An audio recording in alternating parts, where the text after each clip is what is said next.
Coming எபிசோடுக்குரிய promo வந்திருக்கு. வீடியோக்குள்ளே போகிறதுக்கு முன்னாடி நம்ம சேனலை சப்ஸ்கிரைப் பண்ணிவிட்டு பக்கத்தில் இருக்க லைக் பட்டனை தட்டி விட்டுருங்க. சரி வாங்க வீடியோக்குள்ளே போகலாம். ஃபஸ்ட்டு சீனில் வந்துட்டு தீபாவும் ரம்யாவும் சேர்ந்து அவங்க அப்பாக்கிட்ட பேசிகிட்டு இருக்காங்களே, அந்த சீன் தான் காமிச்சிட்டு இருக்காங்க. என்னம்மா நீ சொல்கிறத பார்த்தா நிறைய பலகாரத்தை வச்சுட்டு இப்போ சாப்பிடாதீங்க, அப்புறமா சாப்பிடுன்னு சொல்கிற மாதிரிலாம் இருக்குது அப்படின்னு சொல்ல, என்னப்பா இவ்வளோ நாள் பொறுத்துக்கிட்டீங்க, இன்னும் கொஞ்ச நாள் பொறுத்துக்க மாட்டிங்களா, எல்லாம் அவருக்காண்டி தானே அப்படின்னு சொல்லிட்டு தீபாவும் ரம்யா 2 பேருமே சேர்ந்து சொல்கிறாங்க. சரிம்மா கல்யாணம் மற்றதை கூட அப்புறமா வச்சுக்கலாம், மாப்பிள்ளை எப்படி என்ன எது நான் பார்க்க வேணாமா, முதல்ல ஒரு ஃபோட்டோ இல்லைன்னா அவர் ஜஸ்ட்டு பேசுகிறதுக்காக ஏதாவது ஏற்பாடு பண்ணுங்களேன் அப்படின்னு சொல்ல, சரிப்பா அவ்வளோதானே அந்த ஏற்பாடை பண்ணிடுறோம், நீங்கள் அவரை பார்ப்பீங்க கண்டிப்பாக பேசுவீங்க ஓகேவா, அது மூலயமாவே என்னோட செலெக்ஷன் என்ன அப்படின்னு சொல்லிட்டு உங்களுக்கு தெரிஞ்சிருக்கோம். ஆனால் ரொம்ப தேங்க்ஸ்ப்பா, என் மேலே இவ்வளோ நீங்கள் நம்பிக்கை வச்சுருக்கீங்கல்ல, நான் அவரை பார்த்து பேசுனதுக்கு அப்புறம் தான்ப்பா எனக்கு வந்துட்டு கல்யாணம் பண்ணணுன்ற ஒரு எண்ணமே வந்துச்சு, அது மாதிரி நீங்களும் அவரை பார்த்து பேசுனதுக்கு அப்புறம் நீங்களே முடிவு பண்ணிப்பீங்க இவர் தான் உங்கள் மாப்பிள்ளைன்னு சொல்ல போகிறீங்க பாருங்க அப்படின்னு சொல்லிட்டு ரம்யா சொல்ல, சரி என்னமோம்மா நீ கல்யாணத்துக்கு சம்மதிச்சிட்டேல அதுவே எனக்கு போதும் அப்படின்னு சொல்லிட்டு இருக்காங்க.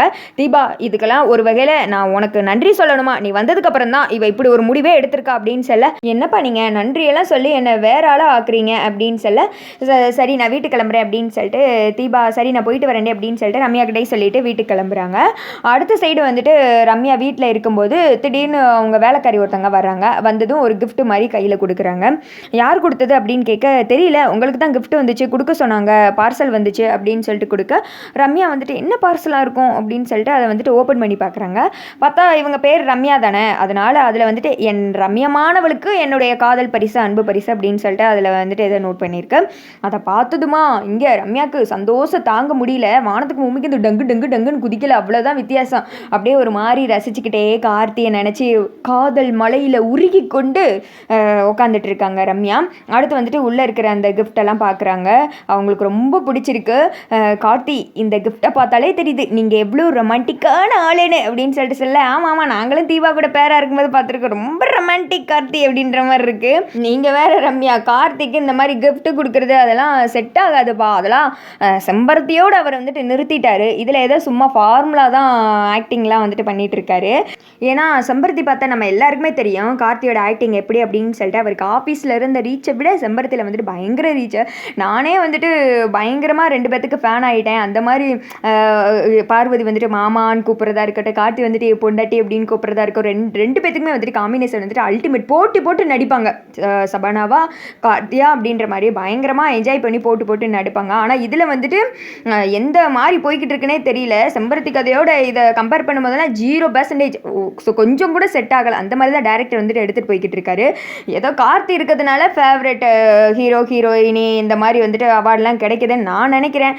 மக்கள் வந்துட்டு அவருக்காக ஓட்டு போட்டுட்டு இருக்காங்க. பட் இந்த ப்ராஜெக்ட்காக அப்படின்னா யாருமே ஓட்டு போட மாட்டாங்க எனக்கு தெரிஞ்சு. அடுத்து வந்துட்டு கிஃப்ட்டை வந்துட்டு கொடுத்து விட்டதுமே வெளியில் வந்துட்டு இதெல்லாம் யார் வேலைன்னு பார்த்தா ஐஸ்வர்யா வேலை. ஏன்னா நமக்கே தெரியும் கார்த்தி இதெல்லாம் கொடுத்துருக்க மாட்டார் அப்படின்னு சொல்லிட்டு ஐஸ்வர்யா வெளியில் நின்று நக்கலாக சிரிச்சுக்கிட்டு இருக்காங்க. ரம்யா உன்னை இப்படியே கொஞ்சம் கொஞ்சமாக ஆசை காமிச்சு கார்த்தி மேலே அதை பின்னாடி வெறுப்பாக மாற்ற வேண்டியதுதான் என்னோடய வேலை. கண்டிப்பாக பாரு அந்த கார்த்தியை அழிக்கிறதுக்கு நீ தான் எனக்கு ட்ரம் கார்டு, ஒன்றை வச்சு தான் அந்த கார்த்தியை உண்டு இல்லைன்னு ஆக்க போகிறேன். நீ இப்படியே அந்த கார்த்தி தான் கொடுத்தா நினச்சிட்டு கொஞ்சம் கொஞ்சமாக உட்காந்து சந்தோஷப்பட்டுக்கிட்டு, ஆனால் இந்த வேலை எல்லாத்தையும் பார்க்க போகிறது நான் தான் அப்படின்னு சொல்லிட்டு பயங்கரமாக வந்துட்டு வெளியில் நின்று அந்த 5 பைசா மூஞ்சி பிளான் போட்டுக்கிட்டு இருக்கு. இதுக்கு ஒரு கிட்ட அடிச்சு கொள்ள மாட்டாங்களே, எங்கே போனாலும் வந்து என்னத்தையாவது ஒரு சோழியை பார்த்துக்கிட்டு இருக்கு. ஆனால் இருக்கிறது வீடு எங்கேயும் இருக்கிற மாதிரி தெரியல, ரோட்லேயே இருக்குது, கோவிலே இருக்குது, மறுபடியும் கம்பெனியில் இருக்குது, இந்த மாதிரி தான் அலைஞ்சிட்டு இருக்கு. அதோட பார்த்தீங்கன்னா இந்த ப்ரோமோ வந்துட்டு முடியுது. எனக்கு தெரிஞ்சு இது எப்படியோ ஒரு மாதிரி போய்கிட்டு இருக்குங்க மக்களே. நீங்கள் இந்த ப்ரோமோ வந்து என்ன நினைக்கிறீங்க அப்படின்னு சொல்லிட்டு கமெண்ட் பண்ணுங்கள்.